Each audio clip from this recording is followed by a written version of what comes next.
don't do that. Well, Ron Paul says that Obama's idea is just like Bush's, perpetual war for perpetual peace. Yep. And let's keep going on. I have a question for you on tariffs, though.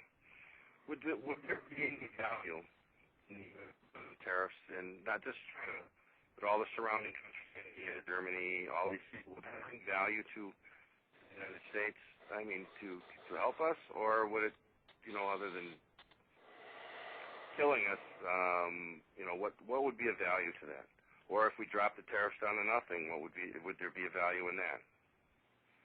Well, if we drop the tariffs to nothing, America, as you know, it would be a third world nation. Mm-hmm. Our standard of living is too high. It's higher than anybody in the world, even though Europe's and Japan is more expensive. They don't live as well as Americans do. So, that's not a solution. And, foreigners for years have printed currency, mm-hmm. and then they take it and they go and buy dollars. And they take the dollars and they buy treasuries. And that makes their currency go down in value. And when you do that, making the currency go down in value, you make your goods in foreign markets less expensive. Or you can meet the competition. Well, America's been putting up with that for years. Why? Because of deficit spending, number one, and number two, to keep inflation down. Mm-hmm. Now the tables are turned. You put on tariffs, we're going to have inflation. But better you should have inflation that you can deal with than no jobs at all. I agree. But I mean, we get almost 10 million people, part-timers, involuntarily. Uh-huh.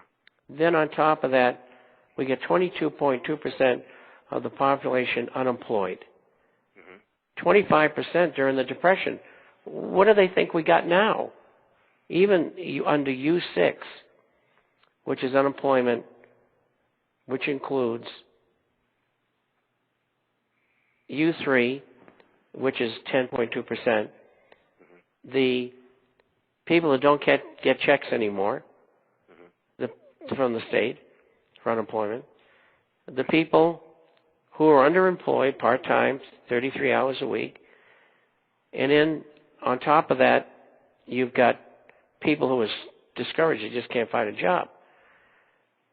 And if you withdraw the birth-death ratio, which is something the government cooked up about 6 years ago, and if you include that, if you don't include that, then you get 22.2%. What they do is every month they create jobs out of thin air. The figures are totally bogus. And so, yeah. And so that's where we're at. And again, classically, in economics, not Keynesianism, that's what we got to do whether we like it or not. It's going to happen sooner or later anyway. It'll be forced on us by foreigners who'll say, look, I ain't going to do that anymore. Right. What excuse me. Oh, hang on a second. I got something in my throat here. Plus, we're kind of breaking up here, so anybody that's listening, I apologize. I don't know what's going on with the phone lines. We had some callers in earlier, and we couldn't bring them on either. So, other than trying to balance everything, what could America do to help themselves? That is, I guess that's the biggest question I have for you tonight. Other than you say buy food, buy shelter, buy all those things. What could we do as a nation? Skip the Obama nation because it's a train wreck. What can America do to start helping themselves? I mean, well, legally, the only thing you can do is try to affect politics from the ground up. Mm-hmm. The councilmen, the aldermen, the state assembly, the state senate. Make sure you get the right people in office, mm-hmm. to your way of thinking. And you've got to write letters to Congress or emails or faxes or calls regarding not passing cap and trade in the Senate It's a scam. Mm-hmm. It's so that Wall Street can make billions more dollars. And now that the climate gate has been exposed, this global warming is nothing but a scam. I've been on radio for 3 weeks talking about it on the networks. I did 11 programs today. That's a record. And this is my last one, incidentally. And they're trying to black it out in the media in America. It's not going to happen. The talk shows, the alternative media, me being on, major stations nationwide. I was on one in New York City last night. Millions of listeners.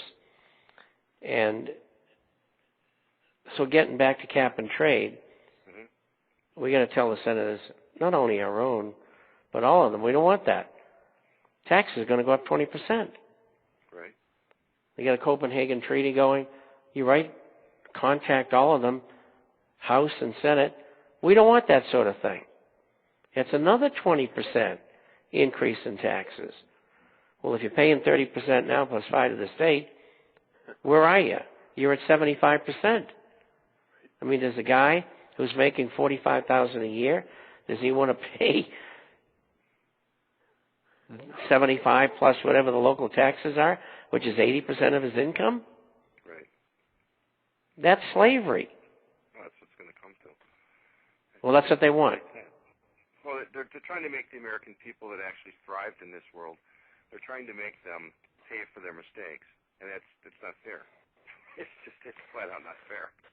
Well, the problem lies in banking, Wall Street, and insurance. Mm-hmm. That's where the main problems are. And they were the ones that got all the TARP, GARP, SNARP, whatever that is, funds. $12.7 trillion. Right.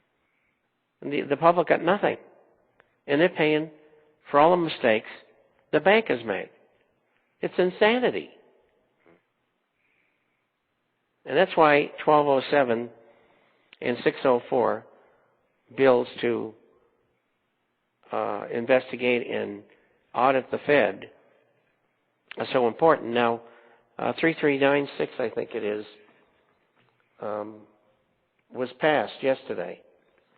But I don't know as yet if the amendment, which would be almost totally the original H.R. 1207, 3996 was a bill. It was a financial regulatory reform bill. I don't know whether Ron Paul's legislation was in there or not. I haven't even heard. So we'll find out. But if it was, it'll zip through the Senate and it'll be over, and the Fed will be out of business in a year. Bob, but if people see what they've been doing, they'll go ballistic. In this week's Forecaster, you wrote about monetary collapse being on the way. And would you mind if I just read it out and we can talk about it? Of course not. You wrote, the monetary collapse is on the way. If you read our last issue, which is a great issue, by the way, you know that elitists expect to devalue the dollar officially by the end of 2010. It could take longer, but it's going to happen. The suspension of the Fed by Congress is on the way, as is another war, a war extensive and powerful enough to destroy more than half of humanity. The system as we know it is in the final stage of collapse. That paragraph right there, I want to talk about that a little bit. The monetary collapse, we already see the rippling effects of the TARP money and the things that have caused the reaction by the government to give the TARP money to the banks. How severe is that going to be in 2010? It's going to be real bad if the Basel II and Basel III Accords and the FASD international accounting demands are met. They both are relatively the same thing. The only difference is the Basel II and Basel III are instruments of the Bank for International Settlements in Basel. And all of the big banks in the world and many others belong to that. And they're telling them, look, no more 40 to 1 and 60 to 1 lending. You're going to get back down to 10 to 1. Now, if they do that, a lot of banks are going to go under. Right. Because they get two sets of books. Now, FASB says, wait a minute. What we want is no more two sets of books. You're going to bring all those bad assets that you've been hiding over there in the second set of books or in some hedge fund. They belong to you. You're going to bring them back in the balance sheet.